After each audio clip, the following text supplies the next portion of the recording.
Gujarat at લાઈવમાં આપનું સ્વાગત છે। ચાતુર્માસ પર્વ નિમિત્તે ભાયલી જૈન સંઘ દ્વારા નેમિનાથ અને પાર્શ્વનાથના કલ્યાણકોની ઉજવણી સાથે વિવિધ સ્પર્ધાઓનું આયોજન। જૈન ધર્મમાં ચાતુર્માસનું ખૂબ મહત્વ શાસ્ત્રોમાં બતાવવામાં આવ્યું છે। એમાંય શ્રાવણ મહિનામાં 22મા તીર્થંકર નેમિનાથ ભગવાનનો જન્મ અને દીક્ષા કલ્યાણકો અને 23મા તીર્થંકર ભગવાન પાર્શ્વનાથનું મોક્ષ કલ્યાણક આવે છે। આ પર્વ નિમિત્તે શ્રી વર્ધમાન જૈન શ્વેતાંબર મૂર્તિપૂજક સંઘ ભાયલી દ્વારા ખૂબ ઉમંગ સાથે વિવિધ કાર્યક્રમોની ઉજવણી ચાલી રહી છે, એમ સંઘના અગ્રણી વિનીતભાઈ શાહે જણાવ્યું હતું। વધુમાં યુવા અગ્રણી હાર્દિક શાહે જણાવ્યું કે આ ચાતુર્માસ દરમિયાન પંજાબ કેસરી શ્રી વલ્લભસુરી મહારાજના સમુદાયના વર્તમાન ગચ્છાધિપતિ આચાર્ય ભગવાન શ્રી ધર્મ ધુરંધર સુરી મહારાજના શિષ્યરત્ન ગણિવર્ય શ્રી ધર્મરત્ન વિજયજીના પ્રવચનો પર અને ભગવાન નેમિનાથ તથા પાર્શ્વનાથના જીવન ચરિત્ર પર ક્વિઝ સ્પર્ધા યોજાઈ હતી, જેમાં કુલ 4 ટીમોએ ભાગ લીધો હતો અને છેલ્લા રાઉન્ડ સુધી રસાકસી ભરી સ્પર્ધા જામી હતી, જેમાં ઉંમર 5 થી 14 અને 15+ એમ 2 કેટેગરી માટે વક્તૃત્વ સ્પર્ધા યોજાયેલ હતી, જેના પર કુલ 20 સ્પર્ધકોએ મોબાઈલ ફાયદાકારી કે નુકસાનકારી, પાશ્ચાત્ય અને આર્ય સંસ્કૃતિ, ભગવાન નેમિનાથ ચરિત્ર, ભગવાન પાર્શ્વનાથ ચરિત્ર જેવા વિષયો પર સ્પર્ધકોએ પોતાના વિચારો રજૂ કર્યા હતા, જેને ઉપસ્થિત શ્રાવક તથા શ્રાવિકાઓ તથા બાળકોએ તાળીઓના ગડગડાટથી વધાવી લીધા હતા, એમ જૈન અગ્રણી દીપક શાહે જણાવ્યું હતું। દરમિયાનમાં ગઈકાલે રાત્રે રંગોલીની સ્પર્ધામાં કુલ 14 જણે ભાગ લઈ અને ધર્મને લગતા ઊંડા વિષયોથી યુક્ત આકર્ષક ચિત્રોનું સર્જન કર્યું હતું। આ બધી સ્પર્ધાઓમાં ભાગ લેનાર સ્પર્ધકોને સંઘ તરફથી ઇનામ આપવામાં આવ્યું અને દરેક સ્પર્ધામાં પહેલા 3 વિજેતાઓને વિશેષ બહુમાનથી સન્માન કર્યું, જેમાં નવા બનેલા ભાયલી જૈન સંઘમાં લોકોએ મોટી સંખ્યામાં જોડાઈને બાળકોનો ઉત્સાહ વધાર્યો હતો તથા જૈન ગણી મુનિરાજ ધર્મરત્ન વિજયજી મહારાજે આવી સ્પર્ધામાં ભાગ લેવા બદલ બધાની ભૂરી અનુમોદના કરી હતી, એમ જાણીતા જૈન અગ્રણી દીપક શાહે જણાવ્યું હતું।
હું આચાર્ય મહારાજોને નમસ્કાર કરું છું. નમો ભુવજાય.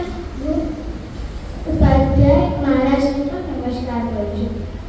નમો લોય સર્વ સાધુઓ લોકોમાં સર્વ સાધુઓને પણ હું નમસ્કાર કરું છું. નમો સર્વ સાધુઓ. આ 5 નમસ્કાર એસો પંચનો મુકારો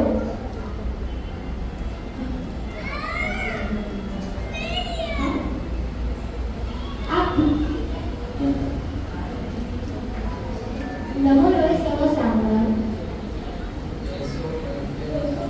એસો પંચનો મુકારો. આ 5 નમસ્કાર સર્વ પાવ પરાશો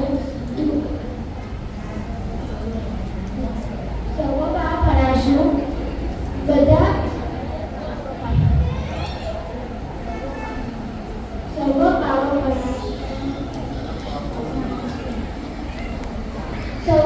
સર્વ પાપને વિનાશ કરનાર ભગવાન સર્વે મંગલ અને સર્વને પરિમમ ભવ એટલે પ્રથમ છે અને મંગળ એટલે મંગળ. જય શ્રી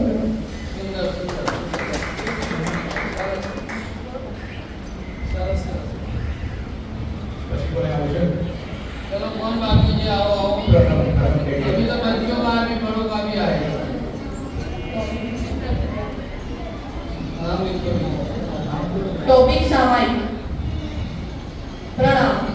समताची ममता घटे मटे जन्मो जन्मना दुःख अनंता जीवो पामिया समताची शिव सुख.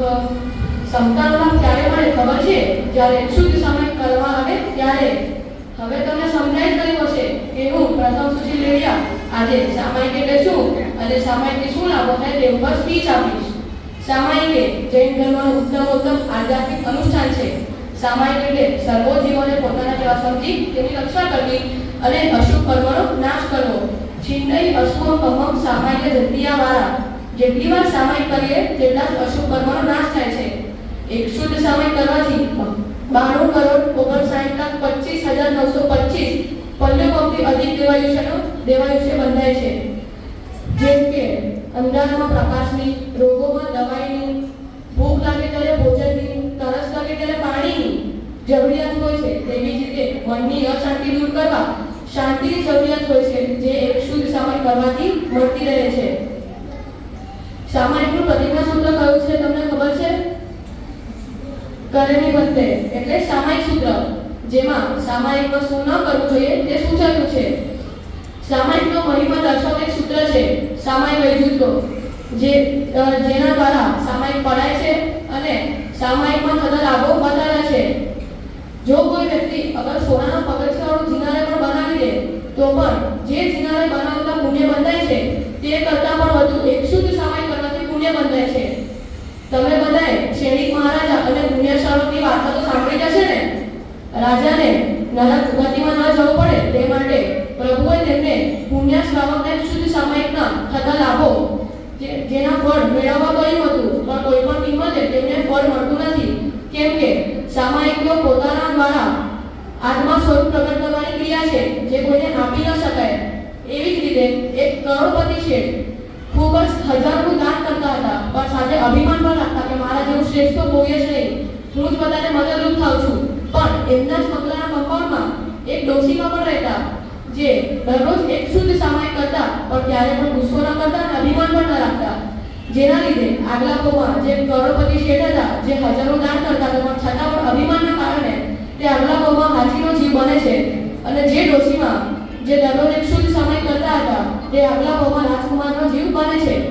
આ તો થઈ આધ્યાત્મિક રીતે સામાયિકની વાતો, પણ ગ્લોબલી પણ સામાયિક નેશનને ખૂબ જ મદદરૂપ થાય છે. જેમ કે જ્યારે આપણે સામાયિક કરીએ છીએ ત્યારે ઇલેક્ટ્રિસિટીનો વપરાશ પણ નથી થતો, જેના કારણે જીવોને અભયદાન મળે છે. પછી વ્હીકલો પણ બંધ રહે છે, જેના કારણે પોલ્યુશન અને ધુમાડા પણ નથી થતા, તો જેના કારણે ગ્લોબલ વોર્મિંગ પણ નથી થતી.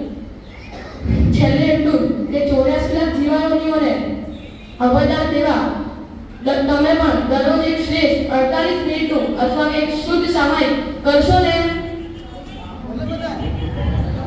કોઈ ભવના મહાન પુણ્યોદયે મહામાંગલિક ક્રિયા કરીએ અનંતાનંત જીભોના પાપો 48 મિનિટમાં ધોઈએ. પ્રણામ. ખૂબ સરસ. કોણ?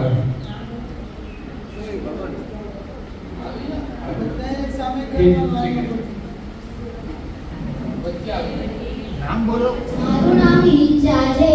હું પાર્થનાથ ભગવાનના જીવન ચરિત્ર વિશે સમજાવું, જેનું નામ પૂરી દુનિયાનો સૌથી અશ્વિનભાઈ જોશી મારું નામ.